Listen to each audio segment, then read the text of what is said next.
कात्यायन श्रौत सूत्रम। यह ग्रंथ आचार्य कक्षा में निर्धारित पाठ्य ग्रंथ है। इस ग्रंथ के प्रणेता महर्षि कात्यायन हैं। इस ग्रंथ में 26 अध्याय हैं। आचार्य प्रथम सेमेस्टर में प्रथम अध्याय एवं द्वितीय अध्याय निर्धारित है और आचार्य द्वितीय सेमेस्टर में तृतीय, चतुर्थ, पंचम अध्याय निर्धारित हैं। आचार्य तृतीय सेमेस्टर में षष्ठ अध्याय, सप्तम अध्याय एवं अष्टम अध्याय निर्धारित हैं। आचार्य चतुर्थ सेमेस्टर में नवम अध्याय से एकादश अध्याय तक, नवम, दसम एवं एकादश अध्याय पाठ्य ग्रंथ के रूप में निर्धारित हैं। श्रौत सूत्र वेदांग कल्प के अंतर्गत हैं। कल्प शास्त्र में वेदों में वर्णित याग आदियों का प्रयोग प्रस्तुत करने के कारण ये श्रौत सूत्र अत्यंत महत्वपूर्ण हैं। श्रौत सूत्रों में मंत्र ब्राह्मणात्मक वेद प्रतिपादित श्रौत यागों का विवेचन किया गया है। इस समय ऋग्वेद के 2 श्रौत सूत्र प्राप्त होते हैं, आश्वलायन और सांख्यायन। शुक्ल यजुर्वेद का एक ही श्रौत सूत्र है, कात्यायन श्रौत सूत्रम। कृष्ण यजुर्वेद से संबद्ध श्रौत सूत्र हैं बोधायन, आपस्तंभ, हिरण्यकेशी अथवा सत्याषाढ़, वैखानस, भारद्वाज और मानव। ये कृष्ण यजुर्वेद शाखा से संबंधित है। सामवेद से जो संबद्ध हैं, संबंध रखने वाले श्रौत सूत्र हैं, उनके नाम हैं आर्षेय, कर्क और लाट्यायन श्रौत सूत्र। और अथर्ववेद से संबद्ध श्रौत सूत्र भी प्राप्त होता है, वैतान श्रौत सूत्र। अब ये कात्यायन श्रौत सूत्र जो ग्रंथ है, इसमें श्रौत सूत्र का जो ग्रंथ है, इसमें दर्श पूर्णमास, पिंड पितृयज्ञ, आधान एवं अग्निहोत्र, चातुर्मास्य, मित्र बिंदेष्टि आदि श्रौत यागों का विवेचन किया गया है। इस कात्यायन श्रौत सूत्र के प्रथम अध्याय में श्रौत कर्माधिकारी और द्वितीय अध्याय एवं तृतीय अध्याय में दर्श पूर्णमास, चतुर्थ अध्याय में पिंड पितृयज्ञ, आधान एवं अग्निहोत्र विवेचित है। इस श्रौत सूत्र के पंचम अध्याय में चातुर्मास्य, मित्र बिंदेष्टि एवं दर्वी होम विवेचित है। षष्ठ अध्याय में निरूढ़ पशुबंध, सप्तम, अष्टम, नवम एवं दसम अध्याय में सोमयाग प्रतिपादित है। इस श्रौत सूत्र के एकादश अध्याय में ब्रह्म नामक ऋत्विक के कार्य तथा उपयोग का वर्णन किया गया है। द्वादश अध्याय में द्वादशाह संबंधित और त्रयोदश अध्याय में गवामयन, चतुर्दश अध्याय में वाजपेय यज्ञ, पंचदश अध्याय में राजसूय, षोडश और सप्तदश और अष्टादश, इन 3 अध्यायों में अग्नि चयन का प्रतिपादन किया गया है। और 19वें अध्याय में सौत्रावणी याग विवेचित है। 20वें अध्याय में अश्वमेध और 21वें अध्याय में पुरुषमेध, सर्वमेध और पितृमेध प्रतिपादित है। 22वें, 23वें और 24वें अध्याय में क्रमशः एकाह, अहीन और सत्र विवेचित हैं। 25वें अध्याय में प्रायश्चित्त का वर्णन प्रतिपादित है। उत्पादों के समन तथा यज्ञ में विहित त्रुटियों का मार्जन के लिए ये प्रायश्चित विवेचित है। और 26वां अध्याय जो अंतिम है इस कात्यायन श्रौत सूत्र का, प्रवर्ग्य का विवरण प्रस्तुत है। इस तरह ये 26 अध्याय में ये श्रौत याग विवेचित हैं। ये षड्विंश अध्याय में प्रवर्ग का विवरण प्रस्तुत किया गया है। ये 26वां अध्याय अंतिम है। और कात्यायन श्रौत सूत्र का प्रथम अध्याय का प्रथम सूत्र है अथातोधिकारः। इस सूत्र में 3 पद हैं, एक अथ, अतः, अधिकारः, ये 3 पद हैं। अथ शब्द जो है मंगलार्थ है। आनंतर्यार्थश्च वेदाध्ययनानन्तरम अतः शब्देन ह्यत्वर्थः, अतः शब्दोत्र ह्यत्वर्थः वेदाध्ययनस्य वेदार्थ विचारं प्रति हेतुताम आह। अधिकारः अधिक्रियते इति अधिकारः। वेदाध्ययनानन्तरं यतः अधीतो वेदः अतः हेतोः, अतो हेतोः अधिकारः, अधिकारो वक्ष्यते, अभिधास्यते, विचारपूर्वकं निरूपयिष्यते। ये सूत्र का अर्थ है। श्रौत सूत्र एक स्वतंत्र शास्त्र है। उसका प्रधान विषय है श्रौत यज्ञ। इन यागों के विषय का अध्ययन वह कर सकता है जिसने विधिपूर्वक गुरुमुख से अपनी शाखा के वेद का अध्ययन किया हुआ होगा, क्योंकि जिसने परंपरागत अध्ययन किया है वही इसका अधिकारी होगा। क्योंकि वेदों के अध्येता के मन में वेदार्थ विषय जिज्ञासा उत्पन्न होती है।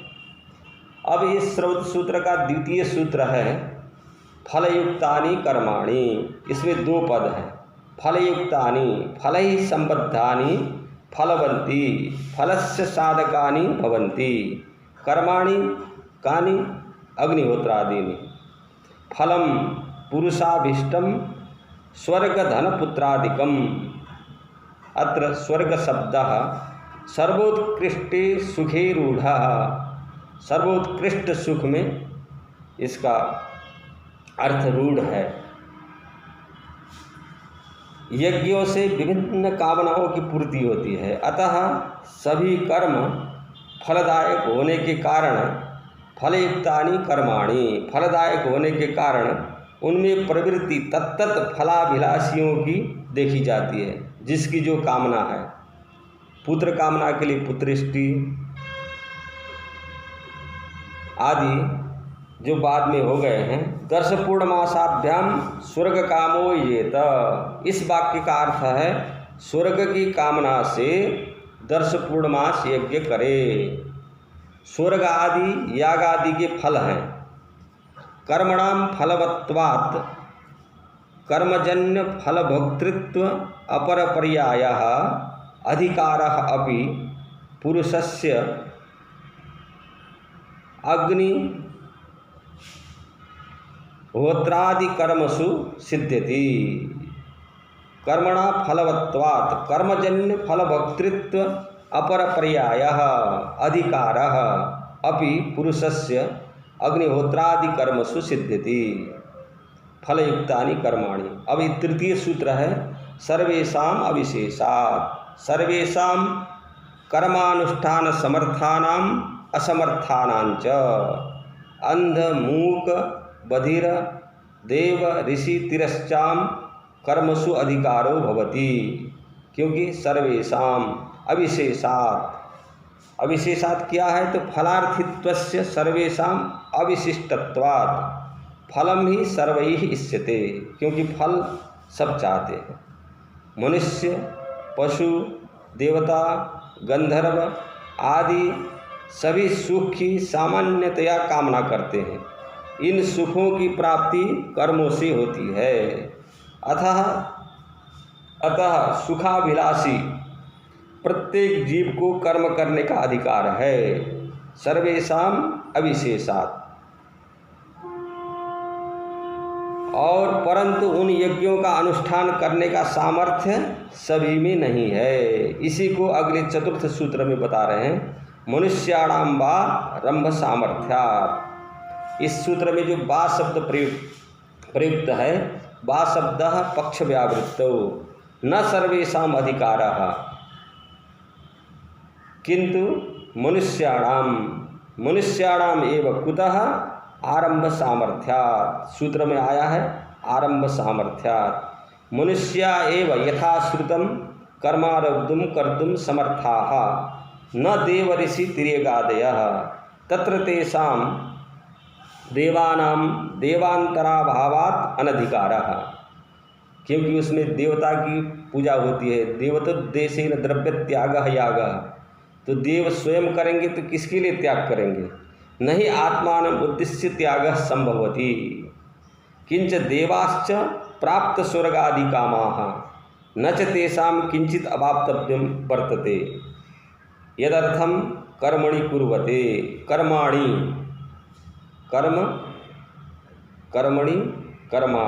कुर्वते। मनुष्य शास्त्र विहित यज्ञानुष्ठान काल विशेष में यज्ञों का प्रारंभ कर सकता है और उनको पूर्ण कर सकता है। इसलिए इस सूत्र में मनुष्याणाम वा रंभ सामर्थ्या करके निश्चित कर दिया है। अब मनुष्य में सभी लोग कर सकते हैं कि नहीं कर सकते हैं, इसका विचार जो है अग्रिम सूत्र में किया जा रहा है। अंगहीन अश्रोत्रिय षंड शूद्रवर्जम। अंगहीनाः मनुष्याः अपि ये अंगीन चक्षुरादिना हीनाः अंध पंगु मूक बधिरादयः अश्रोत्रियाः अनधीत वेदाः षण्ढाः नपुंसकाः शूद्रः अनधीत वेदत्वात् अनधिकारः शूद्रस्य। अनधीत वेद अध्ययन के अभाव में शूद्र अनधिकृत है। इस सूत्र के अनुसार अंगहीन जैसे अंधा आज्ञापेक्षण नहीं कर सकता है यज्ञ में, मूक मंत्रों का उच्चारण नहीं कर सकता, पंगु प्रदक्षिणा नहीं कर सकता, अतः वे यज्ञ में अनधिकृत हैं। षंड माने नपुंसक, तस्य अनधीत वेदत्वात् अद्रव्यत्वात्। अनधीत वेद भी है और उसको अद्रव्य माना है। अद्रव्यत्वात् नाधिकारः। शतपथ ब्राह्मण में चारों जातियों के यजमान के लिए संबोधन के ये ही ऐसे पद आए हैं, जैसे अलग अलग है। ये ही ति ब्राह्मणस्य आगहि आद्रवेति वैश्यस्य च राजन्य बंधुश्च आधावेति शूद्रस्य। यहाँ तो शूद्र का भी नाम आ गया। और मूल संहिता में भी आता है तपसे शूद्रम। और जब ब्राह्मण ग्रंथ में इसका अर्थ करते हैं तो तपः वै शूद्रः, इस तरह से वाक्य आता है। इसकी जो है ये अर्थवाद की दृष्टि से प्रशंसा की गई है। कात्यायन ने अंगहीन उक्त सूत्र में शूद्र को अनधिकृत किया है, परंतु प्रशंसा होना अलग है। और इसमें जो त्रैवर्णिक भिन्न रथकार को यज्ञाधिकार का विधान है, इसमें किया है। उक्त सूत्र में अंगहीन में तो अनधिकृत किया है, परंतु त्रैवर्णिक भिन्न रथकार को यज्ञाधिकार का विधान इसी श्रौत सूत्र में किया गया है। रथकार त्रैवर्णिक भिन्न जाति विशेष का वाचक है। इस पक्ष में प्रमाणों का अभाव नहीं है, ऐसा वात्स्य ऋषि का मत है। परंतु यहाँ विचारणीय है, सभी को त्रैवर्णिक होने के बाद भी यज्ञाधिकार नहीं मिलता। केवल उपर्युक्त सूत्र में वर्णित को ही नहीं, त्रैवर्णिक होने पर भी, त्रैवर्णिक होने के बाद भी यज्ञाधिकार नहीं मिलता। इसके लिए कहा गया है जात पुत्रः कृष्णकेश अग्निम आतदीत। विधि पूर्वक विवाह संस्कार करके जिन्होंने पुत्र उत्पन्न कर लिया है ऐसे युवा द्विजाति अग्नि का आधान कर सकता है, केवल त्रैवर्णिक होने से नहीं। इसमें विशेषता बताई गई है। अब आगे 6वें सूत्र में बताते हैं क्यों इसको मना किया गया, माने चतुर्थ त्रैवर्णिक को ही क्यों लिया गया। तो इसमें सूत्र बताते हैं, 6वां सूत्र है ये, ब्राह्मण राजन्य वैश्याना गुंश्रुते शूद्रस्य कुतो नाधिकारः इत्यत्र हेतुः ब्राह्मण राजन्य वैश्याना गुंश्रुते यतः ब्राह्मणादीनां त्रयाणाम एव आधानम श्रूयते न शूद्रस्य। ये तर्क उपस्थित किया है। जो आधान है, बसंते ब्राह्मणः अग्निम आदधीत, ग्रीष्मे राजन्यः, शरदि वैश्यः, शूद्रस्य अग्न्याधान श्रवणाभावात् अनग्निः शूद्रः, अतः तस्य अग्निसाध्ये कर्मणि अधिकाराभावः। ये सूत्र भाष्य में लिखा गया है और कर्क एवं देवयाज्ञिक भाष्यकार हैं। ब्राह्मण, क्षत्रिय और वैश्य को यज्ञ करने का विधान है। यह सूत्र विधि मुख से द्विजाति को यज्ञ में अधिकृत करता है। ये 6वां सूत्र जो है। और 7वां सूत्र बता रहा है स्त्री चा विशेषात्, स्त्री च अग्निहोत्रादि कर्मसु अधिकारिणी भवति। कुतः? अविशेषात्, क्योंकि सूत्र में ही आया है अविशेषात्। यतः स्वर्गकामो ब्राह्मण इत्येतत् पुल्लिंगम श्रूयमाणमपि निर्विशेषकरं यत इदम् उद्देश्यमानस्य विशेषणं यः स्वर्गकामः स यजेत इत्येवं तेन विधि संस्पर्शाभावात् अविवक्षितम्। अतः न पुरुषस्यैव अधिकारः किंतु स्त्रिया अपि। क्योंकि यज्ञों में स्त्रियां जो है अधिकृत होती हैं, वह अपने पति के साथ यज्ञ में सहधर्मचारिणी होती हैं। कुछ इस तरह के मंत्र भी उपलब्ध होते हैं संहिताओं में। दंपति वा ममस्नुतः, दंपति जायापति, पत्नी यजमानौ, वामम वननीयम, संभजनीयम यज्ञफलम अश्नुतः, दर्शनाच्च। ये 8वां सूत्र है।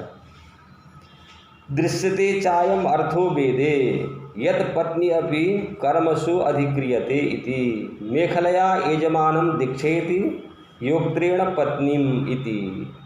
यज्ञ में देखा जाता है कि यजमान को मेखला से दीक्षा दी जाती है और यजमान पत्नी को योक्त्र से दीक्षा दी जाती है।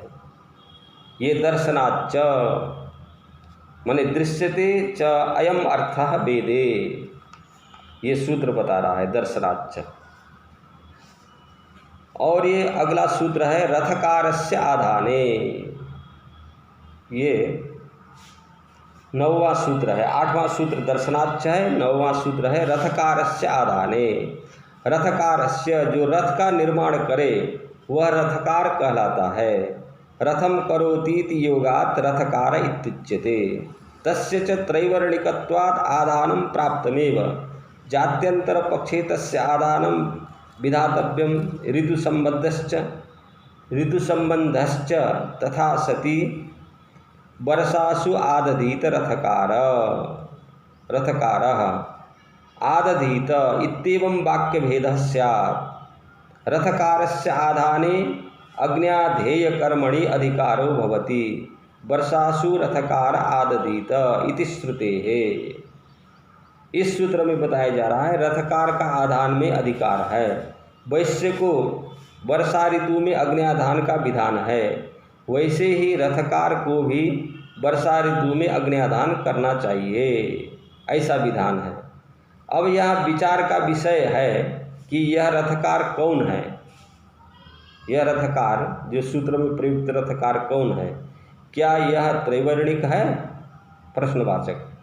यह रथकार यदि त्रैवर्णिक होता तब उसको पृथक से यज्ञाधिकार विधान की क्या आवश्यकता थी? क्योंकि उसके पूर्व जो है त्रैवर्णिक का नाम सूत्र में आ चुका है। वह तो ब्राह्मण क्षत्रिय वैश्याना गुंश्रुते है, जो इसी श्रौत सूत्र का सूत्र है, पूर्व सूत्र से यज्ञाधिकारी है। लेकिन सूत्रकार ने इस सूत्र का पृथक से निबंधन किया है, जिसका अभिप्राय त्रैवर्णिक भिन्न रथकार होता है। अब इस स्रोत सूत्र का 10वां सूत्र है नियतंच। इसमें जो च आया है सूत्र में, उस च का अर्थ जो है वा है। वार्थे वा शब्द पूर्व पक्ष निराशार्थ न त्रैवर्णिको रथकारः तस्य शिल्पोपजीवनस्य प्रसिद्धत्वात् किंतु नियतम जात्यंतरमेव तत्र केचित् आहुः एवं आहुः वैश्यायाम क्षत्रियात् उत्पन्नः माहिष्यः शूद्रायाम वैश्यात् उत्पन्ना करणी तस्यां करण्याम माहिष्यात् उत्पन्नो रथकारः इति। स्मृति ग्रंथों में रथकार शब्द रूढ़ है, जिसके अनुसार क्षेत्रीय पुरुष और वैश्या स्त्री से उत्पन्न संतान पुरुष माहिष्य कहलाता है और करणी वैश्य पुरुष और शूद्र स्त्री से उत्पन्न स्त्री संतान होती है। यह वर्ण संकर संतान है। योग से रूढ़ बलवान होता है। रथम करोतीति रथकारः, यह योगज अर्थ है और जाति विशेष रूढ़ार्थ है। अब इस सूत्र का 11वां सूत्र है नाभावाद इति वात्स्यः। वात्स्य ऋषि ने कहा, वात्स्य ऋषि के मत में न त्रैवर्णिको रथकारः कुतः अभावात् त्रैवर्णिकस्य रथकारस्य अभावात् कथम अभावः यौगिकोऽयं शब्दः रथम करोतीति रथकारः तेन यावत् कालं रथकर्ण संबंधः तावत् कालं रथकार इत्युच्यते न सर्वदा। यह रथकार शब्द रथ निर्माण प्रक्रिया का बोधक नहीं है, उससे भिन्न जाति विशेष में रूढ़ार्थ का बोधक है। ये वात्स्य ऋषि का मत है। और 12वां सूत्र है 12वां इस कात्यायन स्रोत सूत्र का निषादस्थपतिर्गावे धुके धिकृतः। सूत्र में आया है निषादस्थपति ही निषादस्थपतिर्गावे धुके चरौ अधिकृतः अधिकारी भवति यस्य रुद्रः पशून् समयेत स वास्तुमध्ये रौद्रम गावे धुकम चरुम निर्वपेत।